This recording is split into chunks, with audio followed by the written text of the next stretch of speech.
safe and sustainable operations management, that is to ensure safety and sustainability of outer space activities. This is mainly a civilian domain, but even though this is all meant for peaceful purposes, deterrence is the greatest enabler of peace. That is what history has taught us time and again. So I will talk about the kind of activities which we carry out in ISRO to ensure the safety of our space assets. Over the past few decades, we have developed a robust framework of conjunction assessment to safeguard our space assets, both spacecraft as well as launch vehicle. We continuously carry out conjunction assessment to estimate any kind of close approach risk with operational satellites, whether it's operating in low Earth orbit, geostationary orbit, and even in the deep space objects like Chandrayaan and Mangalyaan. And we routinely do collision avoidance maneuvers to make sure that they do not get hit by any other orbiting objects.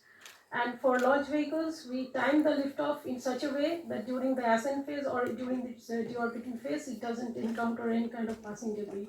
And we also do re-entry analysis, that is, we analyze the predict the atmospheric re-entry timing of the low Earth orbit objects, so that we can do a post-factor analysis and attribute the parent object in case there is some surviving debris which impact the Earth. That is the kind of work we have been doing here.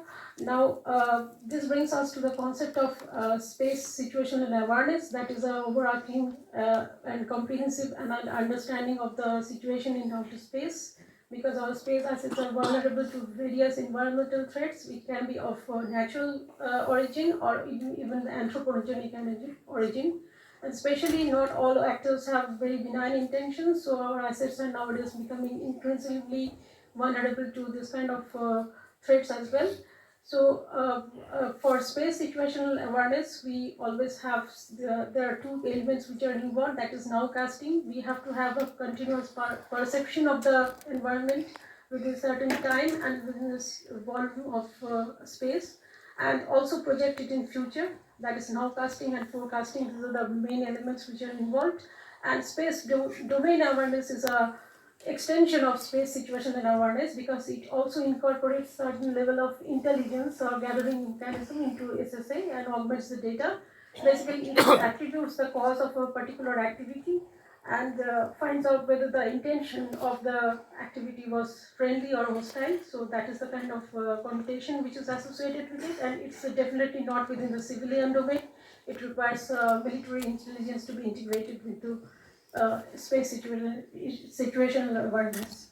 Now, coming to the strengthening part of SSA with the changing landscape of space activities, where we have actors of diverse interest embarking into it. We first of all, we need to have a number of observational facilities to observe such objects, because the number is skyrocketing with time.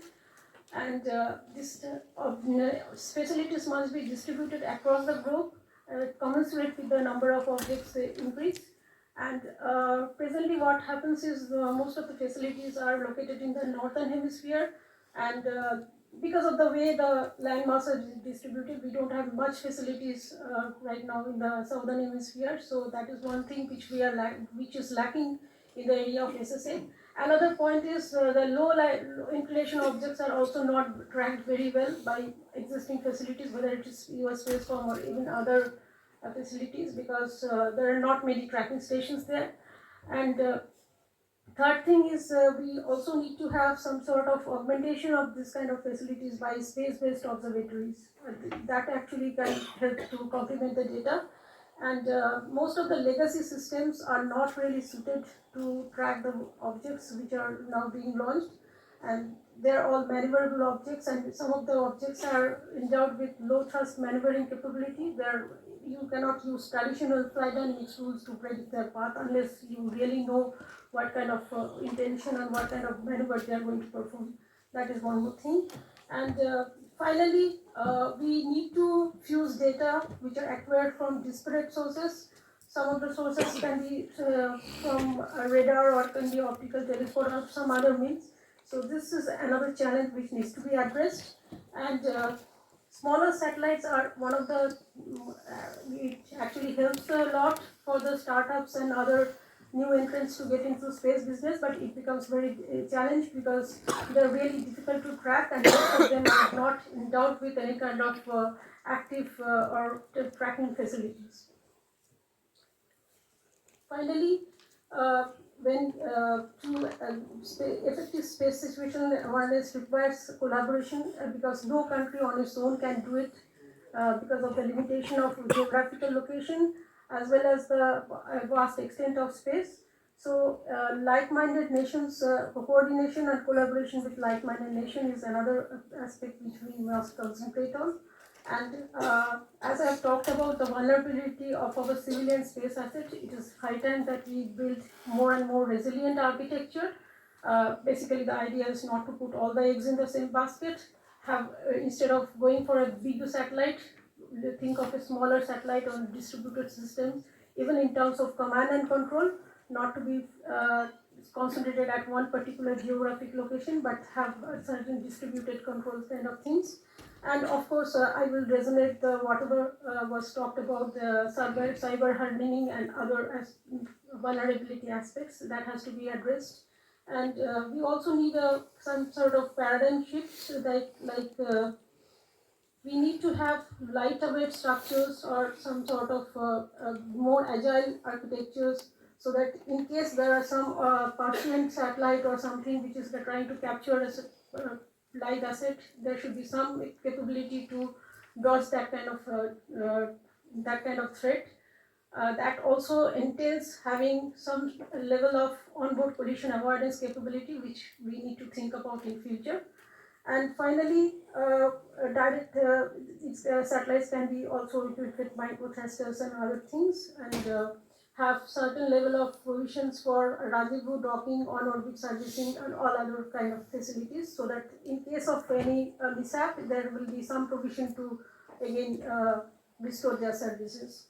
And responsive space program is another aspect, because in case of any kind, that helps some sort of graceful degradation. If one of the assets are out, we can quickly launch another satellite or something, and within a week's time or something, within a very short frame of time, to replace them. Finally, all these things can come to a fruition when we have very good private and public collaboration, and that is the enabler of very good. That is the enabler of burgeoning space ecosystem, and this is true for space deterrence and space domination also. And another area I'd like to just touch upon is that now recently there has been a renewed interest to explore the cislunar and other deep space regions, and there will be only a matter of time when many of the other nations will eye this region for exploiting their resources, and this region may again emerge to be a place of contention, and that is one region to be looked into. So with that thought, I'll end my talk. Thank you for the opportunity.